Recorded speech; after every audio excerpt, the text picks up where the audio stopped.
Hi guys, welcome to Junior Industries. இந்த வீடியோவில் நம்ம என்ன பார்க்க போகிறோம் அப்படின்னு பார்த்தீங்கன்னா, இந்த ஒரு பைப் வந்து ஒரு எல்போ, இதை வந்து எப்படி நம்ம டிசைன் பண்ணலாம் அப்படின்றது ஆல்ரெடி வந்து பழைய வீடியோவில் பார்த்துருப்பீங்க, இதுக்கு முன்னாடி போட்ட வீடியோவில். பட் அதில் வந்து நிறைய ஆப்ஷன்ஸ் நான் யூஸ் பண்ணியிருப்பேன். அது எதுக்காக அப்படின்னு பார்த்தீங்கன்னா, இந்த மாதிரியும் ஆப்ஷன் இருக்குது அப்படின்னு தெரிஞ்சுக்கிறதுக்காக தான் நான் அது வந்து ஃபஸ்ட்டு கொஞ்சம் டஃப்பான இது சொன்னேன். இப்போ இதில் வந்து பார்த்தீங்கன்னா ஒரிஜினலாக வந்து 3D sketch யூஸ் பண்ணி எப்படி பண்ணலாம், எவ்வளோ ஈஸியாக பண்ணலாம், அண்ட் அதே மாதிரி ஸ்வைப்பில் கைட்லைன் எப்படி யூஸ் பண்ணுறது அப்படின்றதையும் பார்த்துடலாம். இன்னும் நம்ம சேனலுக்கு சப்ஸ்கிரைப் பண்ணலாம் பண்ணிக்கோங்க, கூடவே இருக்க பெல் பட்டனை அழுத்திக்கோங்க. அப்போ தான் நம்ம போடுற வீடியோ உங்களுக்கு உடனே வரும். யாராவது எங்களுக்கு சப்போர்ட் பண்ணணும்னு நினச்சிங்கன்னா நம்ம சேனலுக்கு கீழே இருக்க சூப்பர் தேங்க்ஸ் பட்டனை யூஸ் பண்ணிட்டு எங்களுக்கு சப்போர்ட் பண்ணலாம். ஸோ ஃபஸ்ட்டு வந்து பார்த்தீங்கன்னா பிளைன் ஏதோ ஒரு பிளைனை செலக்ட் பண்ணிக்கோங்க. அந்த பிளைன் செலக்ட் பண்ணும்போது இந்த இடத்துல வந்து பாருங்கள் 3D sketch அப்படின்றது இருக்கும், அதையும் செலக்ட் பண்ணிக்கோங்க. இப்போ பாருங்கள் ஃபஸ்ட்டு வந்து இந்த 30, அடுத்தது வந்து பார்த்தீங்கன்னா 60 mm இருக்கணும். ஸோ இந்த டாப்பில் வந்து பார்த்திங்கன்னா இந்த மாதிரி கொஞ்சம் தள்ளி இருக்குது. ஸோ அதையும் வந்து நம்ம கவனத்தில் வச்சுக்கணும். ஃபஸ்ட்டு வந்து பாருங்கள், இங்கேருந்து நான் வந்து ஒரு 30 mmக்கு ஒரு லைன் போட்டுக்கிறேன். ஸோ அங்கேருந்து வந்து பார்த்திங்கன்னா இன்னும் ஒரு 30 mm, டோட்டலாக இங்கே வந்து 60 mm. ஸோ இன்னும் ஒரு 30 mm வரணும். அதுக்கு நான் என்ன பண்ணுறேன், மறுபடியும் வந்து ஒரு 30 mm ஒரு லைன் வந்து நான் சும்மா போட்டுக்கிறேன். அடுத்தது வந்து பாருங்கள், இப்போ நீங்கள் வந்து ஃப்ரண்ட் பிளைனில் வரைஞ்சிட்ருக்கீங்க. நெக்ஸ்ட்டு வந்து பார்த்தீங்கன்னா நம்ம வந்து இந்த டாப் லைன் செலக்ட் பண்ணணும். இப்போ இருக்க இடத்துலேருந்தே செலக்ட் பண்ணுங்கள். மறுபடியும் கீழே வந்து பழைய இதை செலக்ட் பண்ண வேண்டாம், டாப் இதை செலக்ட் பண்ணிவிட்டு இங்கே வந்து சின்னதாக ஒரு லைன் வந்து ஃபஸ்ட்டு போட்டுக்கோங்க. அது வந்து ஒரு ரெஃபரன்ஸ்க்காக தான். மறுபடியும் என்ன பண்ணுங்கள், எஸ்கேப் அழுத்திட்டு அதே லைன்லேருந்து செலக்ட் பண்ணி மறுபடியும் வந்து ட்ரா பண்ண ஆரம்பிங்க. பாருங்கள், இதே இதில் தான் நீங்கள் ட்ரா பண்ணணும். ஸோ டாப் லைன் வச்சு ஒரு சின்ன ஒரு டேப்பராக வச்சுட்டு ஒரு 20 அந்த ரேஞ்சுக்கு வச்சுக்கோங்க. ஸோ இப்போ பாருங்கள், ஃபஸ்ட்டு வந்து இது வந்து 20. ஸோ இங்கே பாருங்கள், இங்கே 20 இருக்குது. பார்த்தீங்கன்னா டாப்பில் இந்த இதுலேருந்து இந்த ஃபேஸ் வரைக்கும் 65 mm வரணும். அதாவது இங்கேருந்து இது வரைக்கும் 65. ஸோ நம்ம 65 கொடுத்தாச்சு. இப்போ இந்த டாப்பில் இருந்து பார்க்கும்போது வந்து பார்த்தீங்கன்னா இந்த லைன் எதுக்காக போட சொன்னேன் அப்படின்னா, இப்போ இந்த பாயிண்ட்லேருந்து நான் எடுக்கிறேன்னு வச்சுக்கோங்க, இது வந்து டைமென்ஷன் ஒழுங்காக காட்டாது. அதுக்காக தான் இந்த லைன் போட சொன்னேன். இதை வந்து பார்த்தீங்கன்னா ஒரு கன்ஸ்ட்ரக்ஷன் லைனாக மாற்றிக்கோங்க. அதுக்கப்புறம் டைமென்ஷன் எடுத்து இந்த லைன்லேருந்து இந்த பாயிண்ட்டை செலக்ட் பண்ணிட்டு 50 mm கொடுத்தாச்சு. இப்போ பாருங்கள், திருப்பினீங்கன்னா தெரியும், இந்த 3D sketchல நம்மளுக்கு டைரெக்டாக வந்து மேலே ஒரு டாப் ஆங்கிளில் இங்கே வந்து நம்மளுக்கு தேவையானது வந்தாச்சு. அடுத்தது இங்கேருந்து இந்த இது வந்து பார்த்திங்கன்னா 60 இருக்கணும். ஸோ 60 வச்சாச்சு. இது வந்து பாருங்கள் ஒரு 30. இப்போ என்ன பண்ணணுன்னா, நம்மளுக்கு தேவையில்லாத லைன், இப்போ இது வந்து பார்த்திங்கன்னா இந்த 30லேருந்து கிராஸாக தான் போகணும். நம்ம இங்கே போட்டிருக்கிறதுல வந்து பாருங்கள் இப்படி கிராஸாக இருக்குது. ஆக்சுவலாக இங்கேருந்து இந்த பாயிண்டில் ஜாயிண்ட் ஆகணும். அதனால் என்ன பண்ணுங்கள், இதையும் செலக்ட் பண்ணி கன்ஸ்ட்ரக்ஷன் லைனாக மாற்றிக்கோங்க. ஸோ அது ஒரு ரெஃபரன்ஸ் லைன் தான். இப்போ அடுத்தது மறுபடியும் ஒரு லைனை க்ரியேட் பண்ணி இந்த பாயிண்ட்லேருந்து இந்த பாயிண்ட்டுக்கு ஜாயின் பண்ணிடுங்க. இப்போ பாருங்கள் தெரியும். ஸோ அந்த இது வந்து கிராஸாக வந்திருக்கும். இப்போ அடுத்தது நம்மளுக்கு என்ன வேணும்னா, இதோட ரேடியஸ் தேவை. இங்கே ரேடியஸ், இங்கே ரேடியஸ். ஸோ 25 mm தரணும். ரேடியஸ் செலக்ட் பண்ணிக்கோங்க.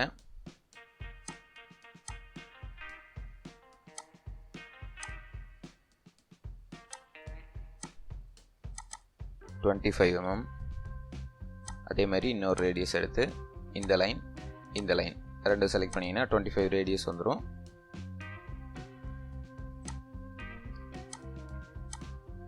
ஸோ 25 கொடுத்தாச்சு.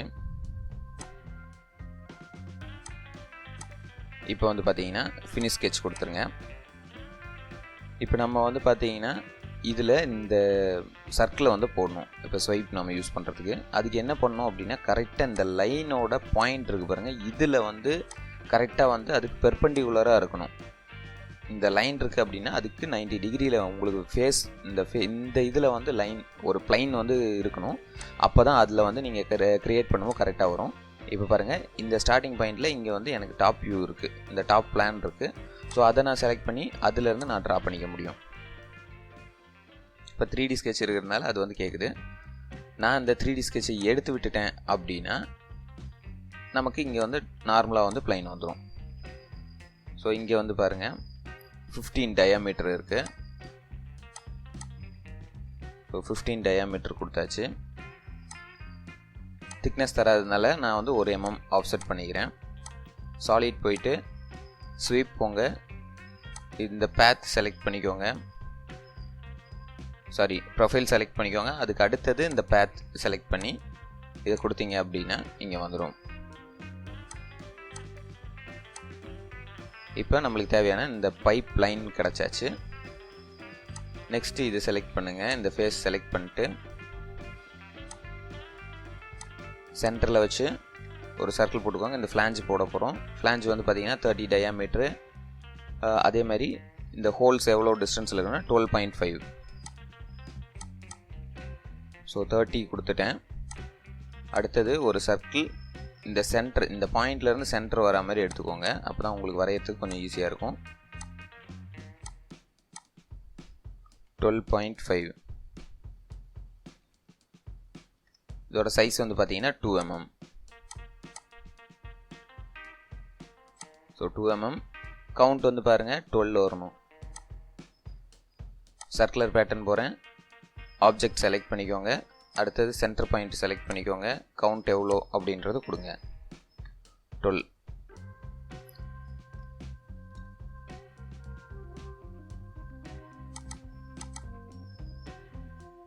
ஆக்சுவலாக நான் வந்து பாருங்கள் இங்கே பாயிண்ட் மட்டும் செலக்ட் பண்ணியிருக்கேன். கவனம் இல்லாமல் நான் செலக்ட் பண்ணிட்டேன். ஸோ இது செலக்ட் பண்ணிட்டு சென்டர் பாயிண்ட்டையும் செலக்ட் பண்ணிக்கோங்க.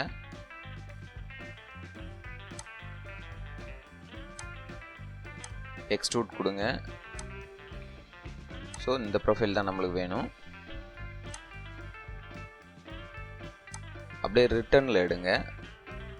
ஸோ 3 mm இருக்கணும். அது 3 mm. இங்கே கட்டுன்றது ஜாயிண்ட் அப்படின்னு கொடுத்துருங்க.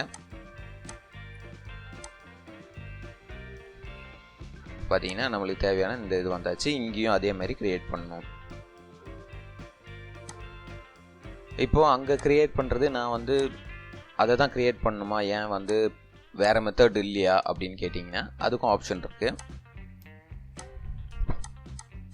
நம்ம இங்கே க்ரியேட் பண்ணோம் இல்லையா ஃபஸ்ட்டே, ஸோ அந்த ஸ்கெட்சு அதையே வந்து நீங்கள் வந்து காப்பி பண்ண முடியும். இது ஜஸ்ட் இப்படியே செலக்ட் பண்ணிட்டு காப்பி, அதாவது Ctrl+C மட்டும் அழுத்துங்க. அழுத்திட்டு நெக்ஸ்ட் வந்து நான் இந்த ஃபேஸுக்கு வரேன். இந்த ஃபேஸ் செலக்ட் பண்ணிட்டு இங்கே ஒரு ஸ்கெட்ச் நான் தரேன்.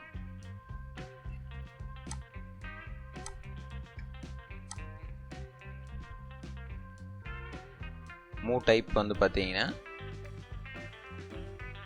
ட்ரான்ஸ்லேட் அப்படின்ட்டு இருக்கு. பாயிண்ட் டு பாயிண்ட் இருக்குது. இந்த மாதிரி நிறைய இருக்குது. ஸோ இதில் வந்து நான் பாயிண்ட் டு பாயிண்ட் செலக்ட் பண்ணுறேன்.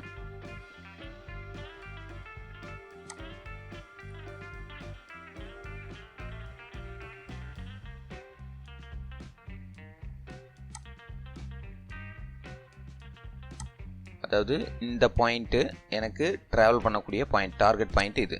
ஸோ செலக்ட் பண்ணதும் இங்கே வந்துருச்சு. இப்போ வந்து பார்த்தீங்கன்னா கன்ஸ்ட்ரெயின் ஆகிருக்கா அப்படின்றது பார்த்துக்கோங்க. கன்ஸ்ட்ரெயின் ஆகலை. நீங்கள் ஒருவேளை இது வந்து ஃபிக்ஸ்ன்னு கொடுக்கலாம், இல்லைனா டைரெக்டாக அப்படியே வச்சும் பண்ணலாம். ஏன்னா இது வந்து பார்த்தீங்கன்னா நம்மளுக்கு ஒரு சிங்கிள் ஆப்ஜெக்ட் தான். நம்ம அசம்பிள் பண்ணும்போது தான் வந்து கண்டிப்பாக வந்து இது கன்ஸ்ட்ரெயின் பண்ணியிருக்கணும். கன்ஸ்ட்ரெயின் பண்ணலைன்னா ஃப்யூச்சரில் பிரச்சனை வரும். இப்போ பாருங்கள், மறுபடியும் ரிவர்ஸ் எடுக்கிறேன், ஜாயின் தரேன். ஸோ முடிஞ்சு.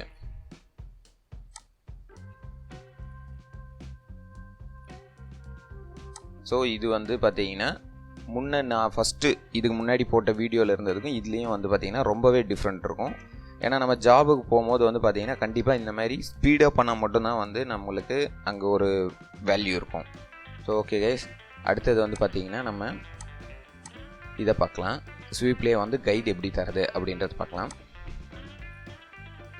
இப்போ நான் வந்து சும்மா ஒரு ஆர்க் மாதிரி ஏதாவது போடுறேன்.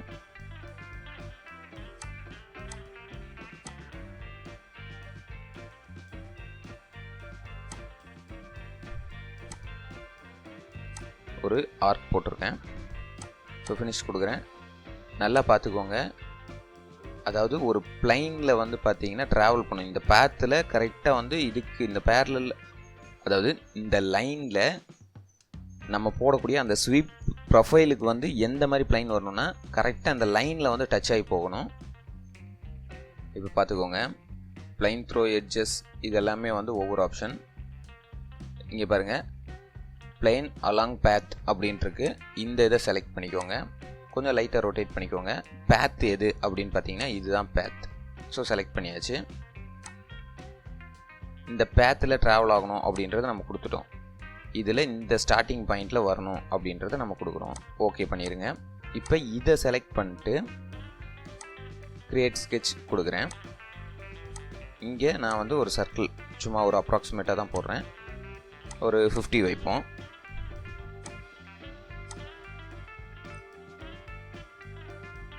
வச்சு ஃபினிஷ் ஸ்கெட்ச் கொடுத்தாச்சு. இப்போ ஸ்வீப் தரேன், இதை கிளிக் பண்ணுறேன், பேத் பார்த்துக்கோங்க. ஸோ இதில் வந்து பாருங்கள் எப்படி இருக்குன்ட்டு. இது ஒரு ஆப்ஜெக்டை நம்ம வச்சுக்கலாம். மறுபடியும் வந்து பார்த்தீங்கன்னா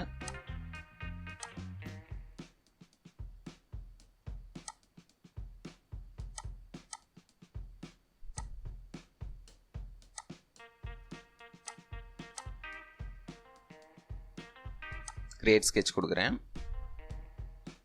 ஃபஸ்ட்டு நம்ம போட்ட அதே லைனை வந்து நான் எடுத்துக்கிறேன். பார்த்தீங்கன்னா ப்ரொஜெக்ட் அப்படின்ற ஆப்ஷன் யூஸ் பண்ணிட்டு அந்த ஒரு லைனை மட்டும் நான் அப்படியே வந்து மறுபடியும் ரிட்டர்ன் எடுக்கிறேன்.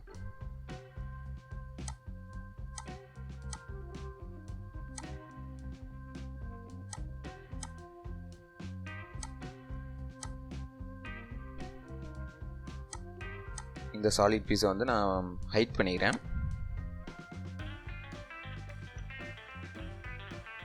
இப்போ வந்து பார்த்தீங்கன்னா இங்கே இருக்க டாப் லைனில் நான் ட்ரா பண்ணுறேன்.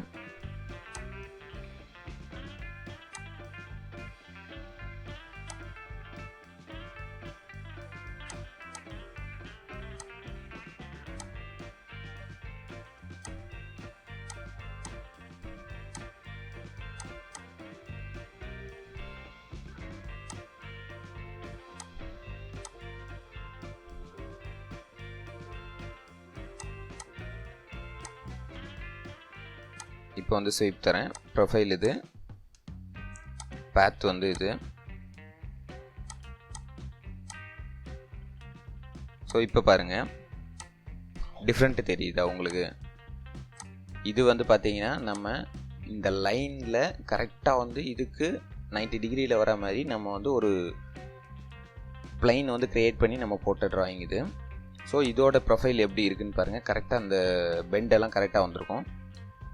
இதுவே நம்ம வந்து இந்த ஃப்ளாட்டில் டாப் லைனில் மட்டும் நம்ம போட்டது வந்து பார்த்திங்கன்னா இது டிஃப்ரெண்ட்டாக வந்திருக்கும்.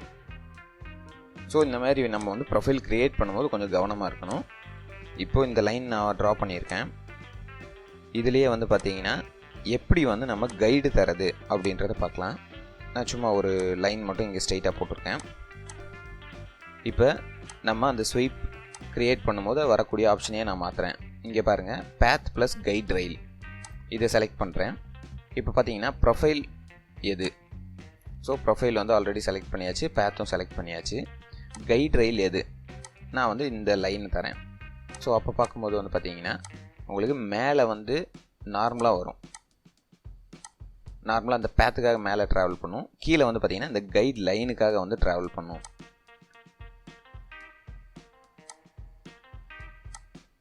இப்போ இந்த லைனே நான் வந்து இன்னும் கொஞ்சம் மேலே வந்து எடுத்து வைக்கிறேன்.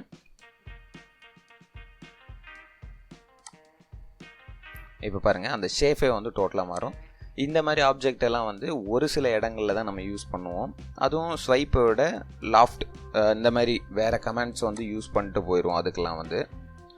ஸோ இந்த வீடியோ வந்து உங்களுக்கு யூஸ்ஃபுல்லாக இருந்திருக்கும்னு நினைக்கிறேன். மறுபடியும் அடுத்த ஒரு வீடியோவில் பார்ப்போம். மறக்காமல் இந்த சேனலுக்கு சப்ஸ்கிரைப் பண்ணுங்கள். உங்களுக்கு ஏதாவது டவுட் இருந்துச்சுன்னா கமெண்ட்டில் சொல்லுங்கள். கண்டிப்பாக வந்து நான் கிளியர் பண்ணுறேன். Thank you guys. மறுபடியும் அடுத்த வீடியோவில் பார்ப்போம்.